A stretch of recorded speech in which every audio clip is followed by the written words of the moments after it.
No one reported Caylee Anthony missing for 31 days. No neighbors called the police.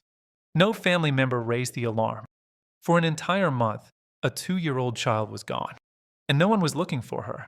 During those 31 days, her mother, Caylee Anthony, continued living as if nothing had happened. She went out with friends. She attended parties. She laughed. There were no missing posters, no searches, no desperate calls for help. On July 15th, 2008, a call finally reached emergency services in Orlando. But it was not a call about a missing child. It was a call about a stolen car. Only later did the truth begin to surface. Caylee Anthony's daughter, Caylee, had been gone for weeks. And by the time anyone started asking where she was, the question was no longer where is Caylee. The question became, what happened to her? Caylee Marie Anthony was born in August 2005. She lived in Orlando, Florida, with her mother, Caylee Anthony, and her grandparents. Caylee Anthony was a young single mother in her early 20s. To friends and family, she often appeared carefree. But inside the Anthony household, tension was constant. Caylee frequently argued with her parents, Cindy and George Anthony. Money problems, trust issues, and responsibility were ongoing sources of conflict. Despite the tension, Caylee was described as a happy, energetic child.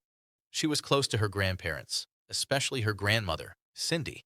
By the summer of 2008, Caylee was the center of the family's world.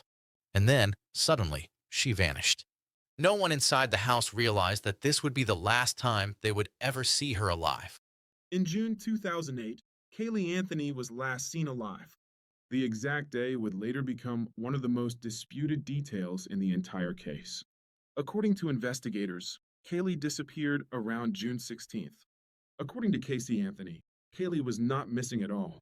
Caylee told police that Caylee was being cared for by a nanny. She gave the nanny a name. Caylee claimed this nanny had watched Caylee for months. She said the nanny took Caylee and never brought her back.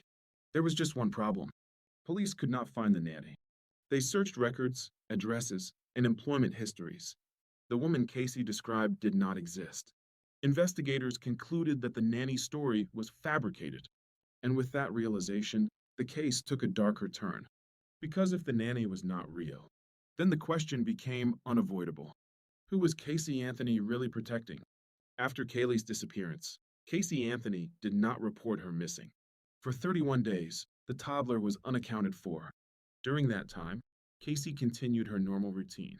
She went out with friends, drank alcohol, and attended social events. She even got a tattoo reading Bella Vita, beautiful life. Family, friends, and neighbors grew suspicious, but no one reported her behavior to authorities. When questioned by police, Caylee gave conflicting statements. She claimed Caylee was with a nanny. She said she worked at Universal Studios. Investigators found no evidence to support her claims. With each lie, her credibility fell further. The longer she stayed silent, the more urgent the search became. The 31 days of silence shocked investigators and the public alike. By the end of June, questions turned into suspicion, and the story of Caylee Anthony began to grip the nation. By July 2008, the investigation had officially begun. Detectives quickly noticed inconsistencies in Caylee Anthony's statements. She told multiple versions of where Caylee had been. First, the nanny story. Then, she claimed Caylee had been playing outside. And at one point, she said Caylee was with her father. Investigators realized something was seriously wrong. They began to trace every step Caylee had taken during the missing month. Phone records, receipts, and witness statements were carefully analyzed. Each new lie made the case darker and more complex. Detectives were convinced that Caylee Anthony knew more than she admitted, and the public began to hear rumors. By the end of July, the story of Caylee Anthony had captured national attention. The lies were no longer minor. They were central to solving the mystery, and investigators were determined to uncover the truth. On December 11th, 2008, Caylee Anthony's remains were discovered. The skeletal remains were in a trash bag wrapped in duct tape.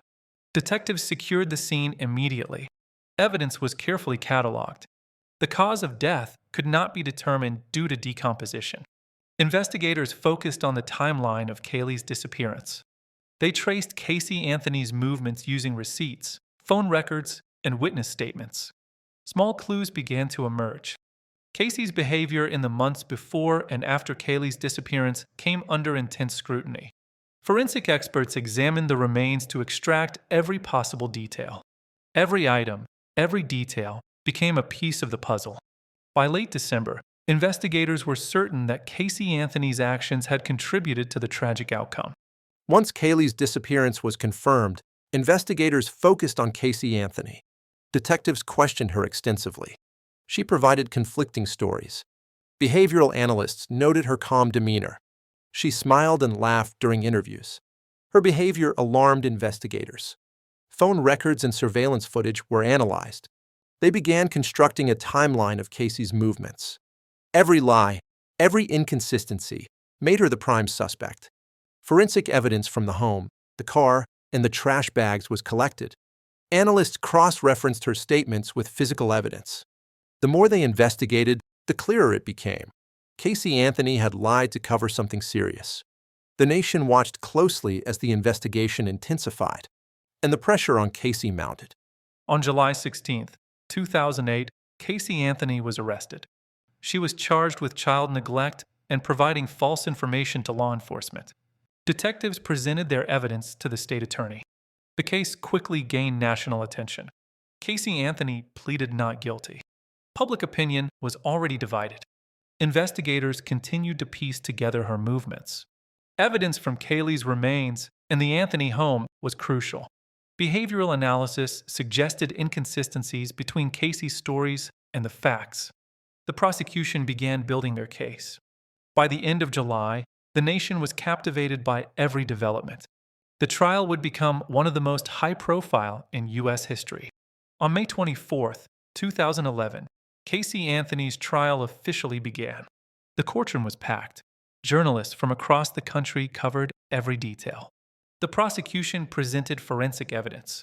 Behavioral analysts explained Caylee's inconsistencies. Witnesses testified about her actions during the missing month.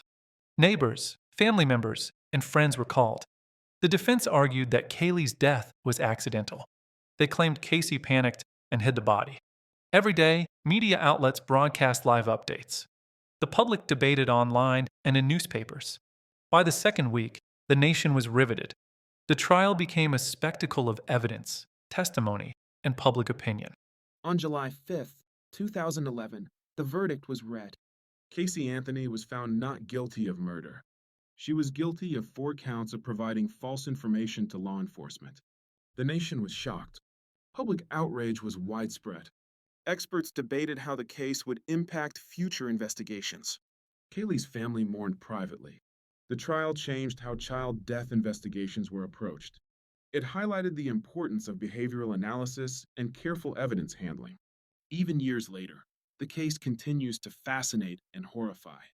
Viewers are left with a question: how could one lie unravel so many lies? Don't forget to subscribe, comment your thoughts, and hit the notification bell for more true crime stories.